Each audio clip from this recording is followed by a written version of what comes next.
बढी यो बन्दरा आलु अनि यो कालो दाल लिएर बसेको। मेरो भिडियो राम्रो नराम्रो भयो भने लाइक कमेन्ट सब्सक्राइब सेयर गरिदिनु है। मेरो भिडियो राम्रो नराम्रो त खुर्सानी खस्यो हजुर।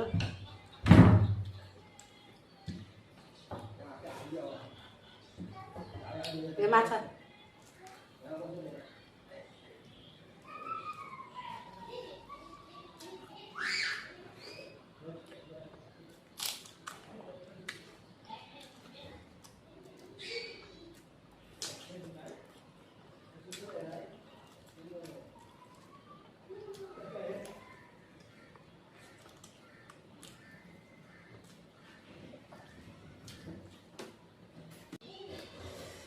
फिर रजा खुर्सानी आएको फिर भयो। धेरै मिठो